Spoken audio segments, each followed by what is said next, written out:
Setelah di chapter sebelumnya pertarungan Osura bersaudara resmi berakhir, Daijin sang kakak kini bisa tersenyum lega setelah menyelesaikan perselisihan akibat perbedaan pandangan dengan adiknya. Di momen matahari terbenam itu pun membawa hasil buruk untuk Hosen. Asura menang melawan Maruyama Yoshiki dan makhluk pamungkas susuran Endru menang melawan Gamera. Dan inilah chapter 91, orang terakhir. SMA Susuran, sekolahnya para gagak, surganya para berandalan. Situasi terkini dari sekolah para gagak mengabarkan bahwa pertarungan para petinggi susuran melawan Hosen telah berakhir. Satu persatu dari pihak Hosen telah ditumbangkan. Praktis kini hanya menyisakan pemimpin mereka, Sang Buddha, Tera Kadobuta yang bertarung melawan Kanata Hanasono. Di sisi lain, para pasukan Hosen juga telah sampai di lantai 2, meski jumlah mereka telah berkurang drastis, menyisakan segelintir orang yang bertahan. Mereka bisa mengatasi para sophomore, namun kondisi mereka juga buruk, hingga sampai di mana mereka dihampiri oleh Osura Daijin yang turun dari atap susuran. Namun pertempuran belum berakhir. Ya, selain para junior dan sophomore, para senior susuran juga belum turun tangan, dengan jumlah yang tentunya tidak sedikit berbanding terbalik dengan Hosen yang hanya menyisakan Wado Susumu dan Masa. Keduanya akan memaksakan batasan mereka sendiri, saling melindungi punggung masing-masing. Baik Masa maupun Wado Susumu, keduanya saling memahami kesulitan yang mereka hadapi bukanlah lelucon, mengingat kondisi fisik yang hampir tak memungkinkan lagi untuk bertarung, namun mereka juga tak bisa lari karena telah dikepung para senior susuran. Dilihat dari postur, tenaga, dan kekuatan fisik, jelas para senior susuran ini pastinya takkan semudah bawahan lainnya untuk ditumbangkan. Ditambah jumlah mereka juga lumayan banyak. Tak ada pilihan lain, melihat kondisi sekitar, pasukan botak pembunuh Hosen tak bisa lagi bertarung. Situasi ini akan menguji seberapa jauh mental Susumu dan Masa berkembang. Dengan sedikit tertawa kecil dari keduanya, ini mengisyaratkan dua jenderal pasukan Hosen ini akan maju untuk menyerang. Namun tiba-tiba, sesaat sebelum Masa melayangkan pukulannya, ada seorang pria tinggi besar yang muncul dari belakang para senior susuran. Ando Ryu, atau akrab dipanggil Endru, makhluk pamungkas susuran, kebetulan melintasi lantai 2 dan melihat dua siswa Hosen masih bisa berdiri. Dari sisi seberang, seorang pria berkepala dingin dengan langkahnya yang jelas pun menghampiri Susumu. Asuramen juga melintasi gedung lantai 2. Kini, Masa dan Susumu dihadapkan dengan dua petinggi susuran, dua monster yang baru saja menyelesaikan pertarungan. Kemunculan dua Raja Langit susuran di hadapan mereka tentu meninggalkan tanda tanya besar dalam benak Masa dan Susumu. Mereka seperti tak bisa langsung menerima fakta bahwa jika Endru dan Asura yang masih bisa berdiri, maka itu berarti Gamera dan Maru telah berhasil dikalahkan.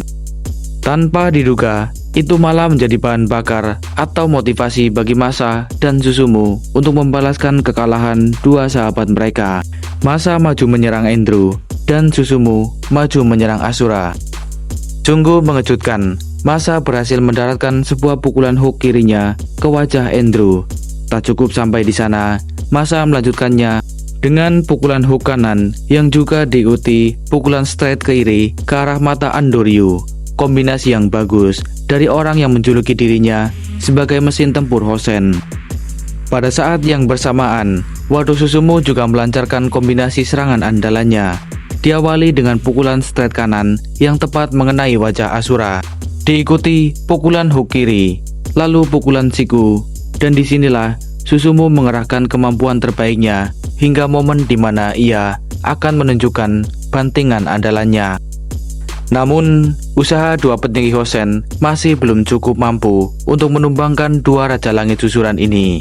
Masa mendapat pukulan balasan yang telak mengenai wajahnya. Meski memiliki luka yang belum kering, Ando Ryu atau Endru nyatanya masih tak bergeming mendapat serangan selevel serangan Masa. Hal itu juga berlaku untuk Asuramen. Setelah mendapat beberapa kombinasi serangan Susumu, dia dingin merespon. Malah yang ada, ia balik melayangkan pukulan andalannya. Pukulan 1000 tangan yang pernah ia gunakan untuk menumbangkan Maruyama Yoshiki Kini ia tunjukkan kembali serangan itu pada Wado Susumu. Masa yang menerima counter attack dari makhluk pamungkas susuran tak bisa menahan kekuatan besarnya. Ini membuatnya mulai kehilangan kesadaran. Serupa dengannya, Susumu pun demikian, mendapati serangan bertubi-tubi menggoyahkan keseimbangan tubuhnya. Jelas kekuatan dua Raja Langit ini bisa membungkam semua siswa senior susuran. Sangat mengerikan, perbedaan level yang begitu jauh. Tak perlu dipertanyakan lagi mengapa satu Raja Langit susuran pernah meratakan satu sekolah seorang diri. Kini malah mereka yang ketakutan jikalau Raja Langit melampiaskan amarahnya ke mereka. Dua orang siswa Hosen, Masa dan Susumu, akhirnya pun tumbang. Mereka tak kuasa menahan damage yang diterima dari Andrew dan Asuraman. Para senior susuran saja sampai terheran-heran melihat dua orang yang gigih bisa tumbang juga pada akhirnya. Dua monster ini terdiam tanpa mengatakan apapun. Aura keduanya pun menunjukkan mereka tak lagi tertarik dengan kroco-kroco ini. Andrew justru penasaran apakah masih ada yang tersisa dari Akademi Hosen. Namun menurut pengamatan Asura, satu-satunya yang tersisa adalah Terakado Buta yang kini menjadi lawan Kanata Hanazono. Dengan demikian, pertempuran mendekati akhir. Kini menyisakan pertunjukan utamanya. Namun tanpa diduga, dari belakang kerumunan pasukan susuran, ada seseorang yang berlari. Dengan ancang-ancangnya, ia menargetkan untuk menyerang Asura. Beberapa pasukannya pun memperingatkan Asura terkait kemunculan seseorang yang menerjang ke arahnya. Dia adalah Kajiario, otak sekaligus dalang di balik rencana yang telah disusun rapi Akademi Hosen. Pria yang pernah meninggalkan Hosen ini menyerang Asura menggunakan tendangan lutut yang menyasar ke arah tengkuk Asura. Kajia juga berinisiatif untuk menjadi pasukan cadangan dikala semua pasukan dan para petinggi Hosen telah ditumbangkan. Dia mengamuk, mengerahkan usaha terakhirnya. Namun sayangnya, Asura tidak semudah yang ia kira. Pria yang juga jenius ini bisa membaca gerak-gerik Kajia. Ini malah membuat Kajia terjatuh ke lantai tanpa mendaratkan satupun pukulan. Dengan wajah yang pucat, Kajia kembali berdiri. Dia merasa dirinya telah salah menilai seorang Asuraman. Kini mau tak mau, Asura pun harus membereskan yang tersisa. Di tengah tekanan yang semakin meningkat, Kajiario berteriak memberikan kode untuk Itokon dan Yahagi, yang mana keduanya ditugaskan untuk menyerang Andrew. Itokon mencoba untuk mengunci leher Andrew, sedangkan Yahagi Ken memegangi kakinya. Tentu cara semacam itu takkan bekerja, mengingat orang tersebut adalah makhluk pamungkas susuran. Dengan mudahnya Andrew melemparkan Itokon, juga menyingkirkan Yahagi dari kakinya. Baginya, mereka berdua tak lebih dari serangga pengganggu. Ketiga orang dari Hosen yang tersisa, Yahagi, Itokon, dan juga Kajiario, mereka tak bisa berbuat apa-apa lagi. Layaknya setumpuk sampah, mereka dihadapkan dengan dua monster yang haus akan pertempuran. Jelas, keringat dingin mengucur deras dari wajah mereka, mengingat nasib mereka yang bisa saja mengenaskan. Tiga orang pecundang dihadapkan dengan dua monster susuran. Terlebih keduanya juga bukan orang yang akan berbelas kasihan terhadap lawan-lawannya. Meskipun mereka takkan sampai mengalami luka yang seserius Gamera ataupun Maruyama. Susuran sebagai kekuatan dan puncak kota masih menunjukkan dominasinya. Tatkala hari menjelang petang, jalanan sudah mulai sepi. Para petarung telah tumbang, hampir tak tersisa. Di jalan menuju ke belakang ruangan olahraga, di sana Andrew dan Asura berjalan bersama. Pada momen ini Andrew mulai memikirkan apa yang akan dilakukan Asura setelah mereka lulus esok. Namun ia sendiri belum tahu kemana ia akan pergi, dan mungkin Daijin, orang yang mereka ikuti, punya rencana untuk kedepannya. Beberapa saat kemudian mereka saling bertemu, dengan Daijin juga ada di sana. Tak seperti mereka berdua, Daijin memiliki kepribadian yang berbeda dengan dua rekannya itu.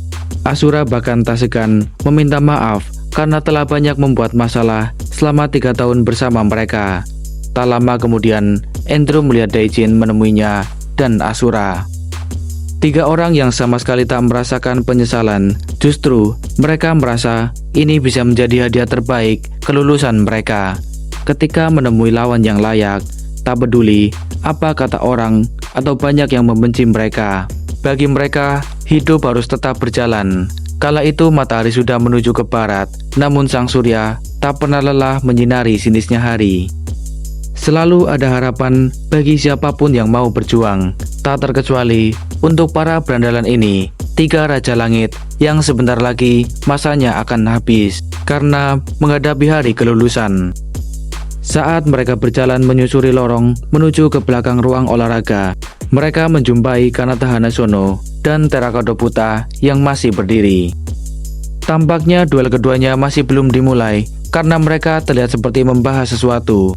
Namun bisa dilihat, mental seorang Terracotta Buta memang luar biasa. Meski dia masih di tahun pertamanya, ia tak gentar berhadapan dengan para senior susuran. Terracotta Buta juga awalnya terkejut dan hampir tak percaya dengan apa yang ia lihat, yang mana pemandangan itu adalah tiga raja langit susuran menghampiri ke tempatnya berada. Maka itu berarti teman-temannya, para petinggi Hosen, telah dikalahkan oleh mereka. Tak terkecuali dengan Kanata, ia juga terkejut karena mereka bertiga bisa menyelesaikan urusannya masing-masing lebih cepat dari yang diperkirakan sebelumnya. Dan satu hal yang pasti, soal duel Kanata melawan Terracotta Buta. Ketiga raja langit ini hanya dingin menatap Terracotta Buta, terutama Ozora Daijin dengan auranya mengisyaratkan bahwa ini akan menjadi duel penentuan, duel akhir yang akan mempengaruhi keseluruhan hasil perang. Seperti yang kita ketahui bersama, semua pasukan botak pembunuh Hosen telah diratakan, pun demikian dengan para petingginya, seperti Gamera, Daigo, Masa, Susumu, Maru, dan yang lainnya telah tumbang. Tersisa Buta seorang diri. Jika ia sampai kalah, maka semuanya akan selesai. Karena itulah, Daijin sebagai perwakilan dari pihak susuran menyerahkan kembali keputusan tersebut pada Terracotta Buta sebagai pemimpin Hosen. Tetap melanjutkan peperangan atau mengibarkan bendera putih tanda menyerah. Saat itu Terracotta Buta sedikit terpukul mengetahui kekalahan teman-temannya. Sementara Kanata Hanazono juga telah bersiap untuk menyelesaikan semuanya dengan cara yang semestinya. Tentunya bukan dengan cara berlutut dan menyerah.